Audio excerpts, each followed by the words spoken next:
नमस्कार, मैं निकिता और आप देख रहे हैं केकेडी न्यूज। वक्त हो चुका है न्यूज बुलेटिन का, लेकिन उससे पहले रुख करते हैं आज की हेडलाइंस पर। बहराइच में एनआईए और एसटीएफ की टीम ने की छापेमारी, टेरर फंडिंग मामले में हुई छापेमारी। पीलीभीत में एक विद्यालय के रसोइये ने प्रधान पति से किया अभद्रता, प्रधान पति ने रसोइये के खिलाफ की शिकायत। बांदा में गाजे बाजे के साथ महबूल दाई का विसर्जन, महिलाओं ने किया पूरे नगर का भ्रमण। सीतापुर में जर्जर मंदिर ढह जाने से हुआ हादसा, हादसे में 3 लोग हुए घायल।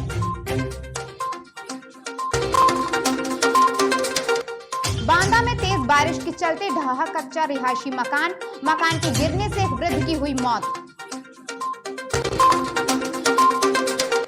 बहराइच से सपा के पूर्व विधायक के खिलाफ हुई एफआईआर, पूर्व विधायक पर लगा मारपीट का आरोप।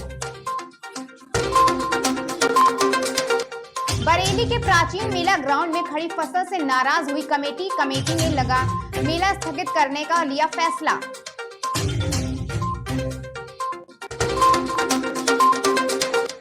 उज्जैन में पीएम मोदी के आगमन को लेकर प्रशासन हुआ मुस्तैद, सुरक्षा व्यवस्था को लेकर हुई बैठक। बदायूं की महिला डॉक्टर के घर पर हुआ हमला, मामले की जांच में जुटी पुलिस। बिहार में पुलिस की गिरफ्त में आया शराब कारोबारी, पुलिस ने आरोपी को न्यायिक हिरासत में भेजा।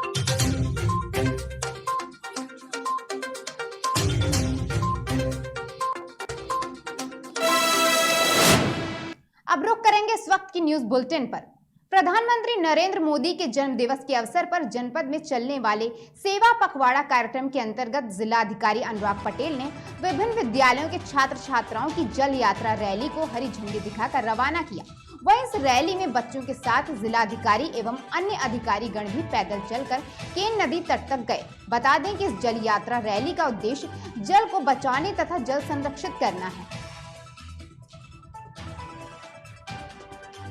नवंबर को हमारे देश के यशस्वी परम आदरणीय माननीय प्रधानमंत्री नरेंद्र मोदी साहब का जन्मदिवस था और माननीय प्रधानमंत्री जी के जन्मदिवस के उपलक्ष्य में हमारी केंद्र सरकार और माननीय मुख्यमंत्री आदरणीय योगी आदित्यनाथ जी की प्रेरणा से, उनके निर्देश से पूरा प्रदेश 17 सितंबर से लेकर 2 अक्टूबर तक सेवा पखवाड़ा मना रहा है।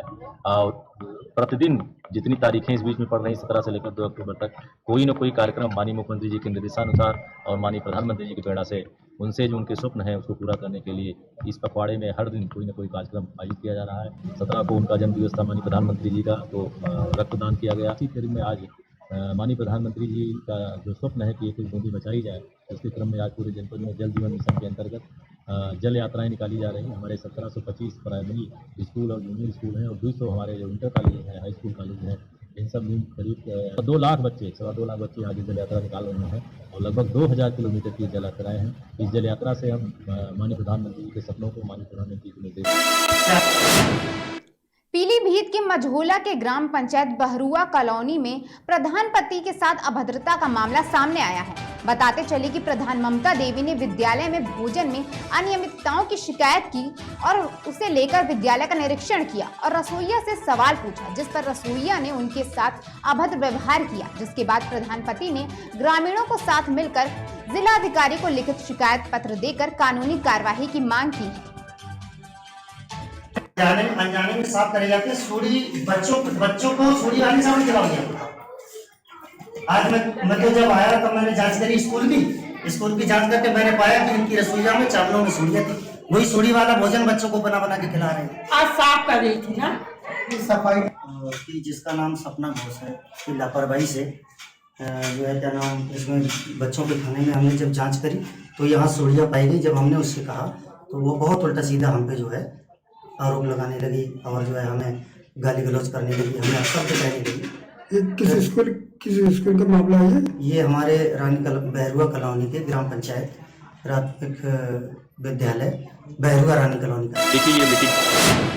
उज्जैन में 11 अक्टूबर को सुपर कॉरिडोर के प्रथम चरण के लोकार्पण के अवसर पर पीएम मोदी के आगमन हेतु उज्जैन जिला पुलिस ने व्यापक तैयारियां शुरू कर दी हैं। इसी सिलसिले में पुलिस अधीक्षक ने पुलिस अधिकारियों की बैठक रखी, जिसमें जिले के अधिकारियों एवं थाना प्रभारियों को सुरक्षा व्यवस्था के आवश्यक दिशा निर्देश दिए गए। बता दें कि इस बैठक में अतिरिक्त पुलिस अधीक्षक डॉक्टर इंद्रजीत बाकलवार, प्रशिक्षु IPS विनोद कुमार मीणा सहित सभी थाना प्रभारी मौजूद रहे। देखिए, ये मीटिंग जो है अभी आने वाला जो त्यौहार है उन त्योहारों को लेकर बोलता है उसकी व्यवस्थाओं के लेकर मीटिंग थी। जैसा कि आप जानते हैं 25 तारीख को पितृमोक्ष अमावस्या, इसके बाद 26 तारीख को जो नवरात्रि का पहला दिन और उसके साथ लगातार नवरात्रि के कार्यक्रम और 5 तारीख को दशहरा विजयदशमी का पर्व है। सारी जो पर्व त्यौहार अभी आने वाले हैं इनको लेकर थाना प्रभारियों के साथ विस्तृत बैठक की गई और उनको निर्देश दिए गए। आप लोगों को ध्यान में होगा कि हमने गणेश उत्सव के दौरान जन सहयोग और गणेश उत्सव और इसके अलावा जो हमारी सवारी व्यवस्था रही है उनमें भी हमने जन सहयोग लिया था और उसी मॉडल पे हम इस बार भी व्यवस्था बनाएंगे। जो भी आयोजन इस दौरान होने हैं, चाहे वो आपके पंडाल लगे हों, दुर्गा पंडाल लगे हों, इसके अलावा गरबा के आयोजन हों, जुलूस जो निकलेंगे, उन सभी में हम सभी से विस्तृत बैठकें करेंगे और थाना स्तर पे ये बैठकें होंगी। सभी की एक लिस्टिंग कराई जाएगी कि वो जो अगर एक पंडाल लगा है तो वो पंडाल कब तक रहेगा, कब किस विसर्जन में शामिल होगा, विसर्जन में कहाँ जाएंगे, इसके अलावा गरबा जो आयोजन होने उन गरबा आयोजन में कौन किस किस दिनांक को होंगे, इन सभी के लिए थाना स्तर पर विस्तृत बैठकें की जाएंगी और थाना में जो बीट प्रभारी हैं और थाना प्रभारी इनसे बैठक करके सारा समन्वय स्थापित करेंगे। इनके वॉलंटियर्स भी लेंगे और वॉलंटियर्स के माध्यम से हम जो उनकी खुद की जो जन सहयोग है, जनता की जो भागीदारी भी सुनिश्चित करेंगे और बेहतर तरीके से समन्वय के साथ बेहतर सुरक्षा व्यवस्था के साथ सारा त्यौहार आयोजित हो, इसके लिए इनको निर्देश दिए।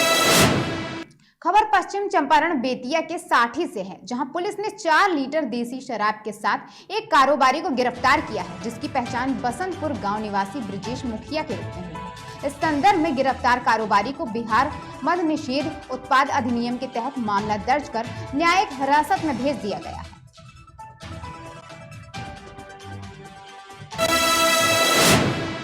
खबर पश्चिम चंपारण के नरकटियागंज प्रखंड से है, जहां राम जानकी मंदिर बैतापुर में हिंदू समाज की बैठक हुई। इस बैठक की अध्यक्षता मंदिर के महंत परमानंद परमार्थी ने की, वहीं संचालन गौरव ठाकुर ने किया। बता दें कि इस बैठक का मुख्य उद्देश्य हिंदू समाज में हिंदू धर्म की रक्षा करना और समाज के युवा वर्ग में हिंदू धर्म के उत्थान के प्रति जागरूक करना है।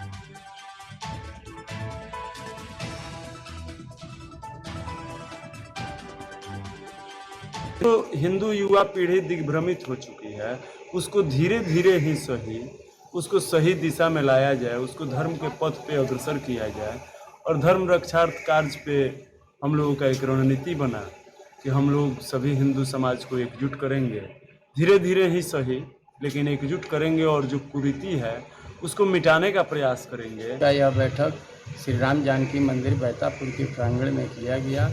हिंदू समाज की उत्थान और हिंदू धर्म की रक्षा के लिए किया गया।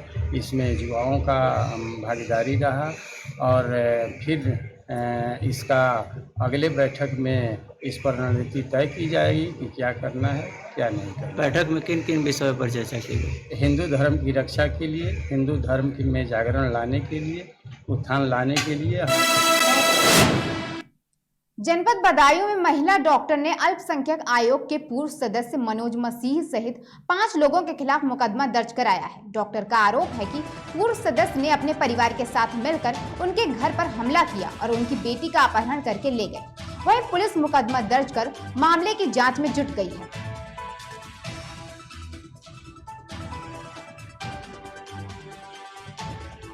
मैं यहाँ पर अपनी FIR दर्ज कराने आई हूँ।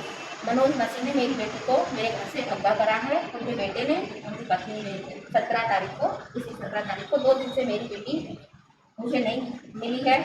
मुझे पता चल गया है उन्होंने कोतवाली से मेरी बेटी को वन स्टॉप में कैद कर रखा है। वो धर्मांतरण को लेकर के काफ़ी मेरी बेटी के पीछे पड़े हुए थे काफ़ी टाइम से।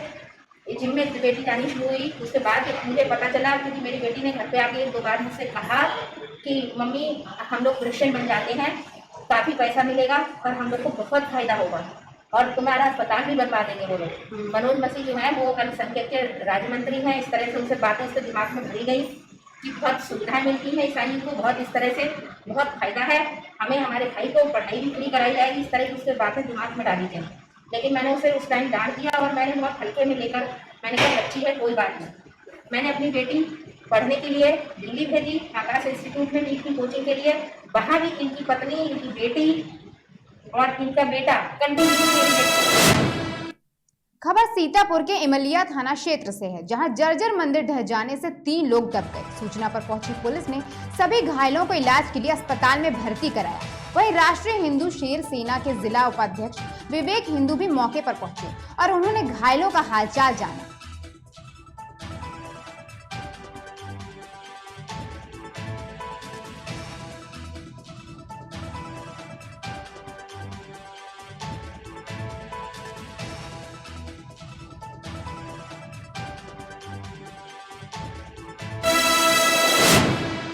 खबर बरेली से है, जहां फरीदपुर क्षेत्र में प्रारंभ हुए प्राचीन मेला ग्राउंड में खड़ी फसल देख नाराज कमेटी ने मेला स्थगित करने की मांग कर दी, जिसके बाद मौके पर पहुंची एसडीएम राजस्व की टीम ने कमेटी पदाधिकारियों से बात कर फसल काटने का आश्वासन दिया, जिसके बाद कमेटी ने मेले का शुभारंभ किया।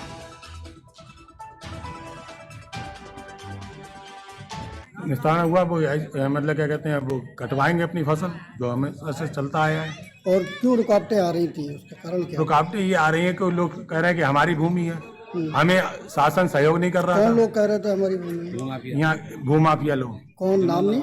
नाम जो हम नहीं जानता हूँ मैं। इसमें कई लोग हैं इसमें। अच्छा।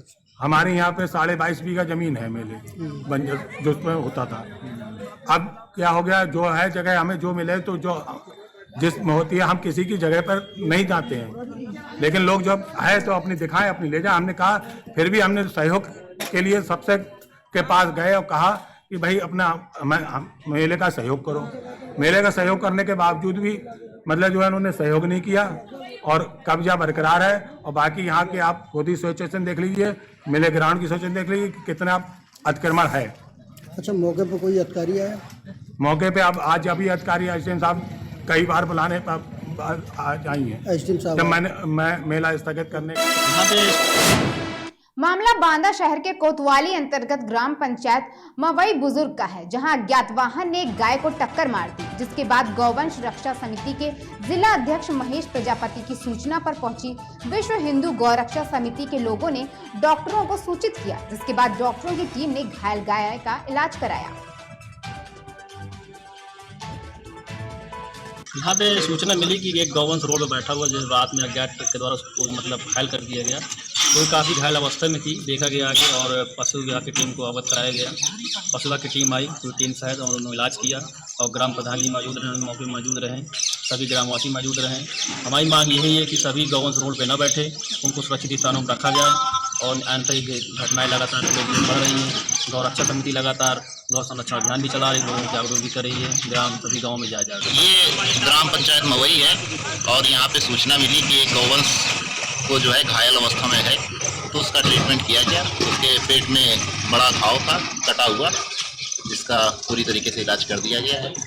कितने डॉक्टर थे और इनके नाम क्या क्या? ये मेरे साथ लगी हुई टीम थी, उसमें पशुधन प्रसार अधिकारी जो है लुप्तरा के थे और एक प्राइवेट वर्कर थे और एक रिटायर्ड कर्मचारी। कासगंज में लगातार हो रही बारिश ने 47 साल का रिकॉर्ड तोड़ दिया। बारिश के कारण रेल यातायात भी प्रभावित हो रहा है। कासगंज यार्ड में पानी भरने से सिग्नल तक फेल हो गया है। वहीं मौके पर पहुंचकर रेलवे के इंजीनियर और कर्मचारी ट्रैक को दुरुस्त करने में लगे हुए हैं। जो अंडरग्राउंड वाला है कासगंज से बराड़ी स्टेशन के बीच में नगला चक्रिया के समीप, जो अंडरग्राउंड जो पुल है वो क्या है कि जो बैठ गया है, धंस गया है और ये दिक्कत आ रही है और ट्रेनें धीमे रुक के चल रही हैं।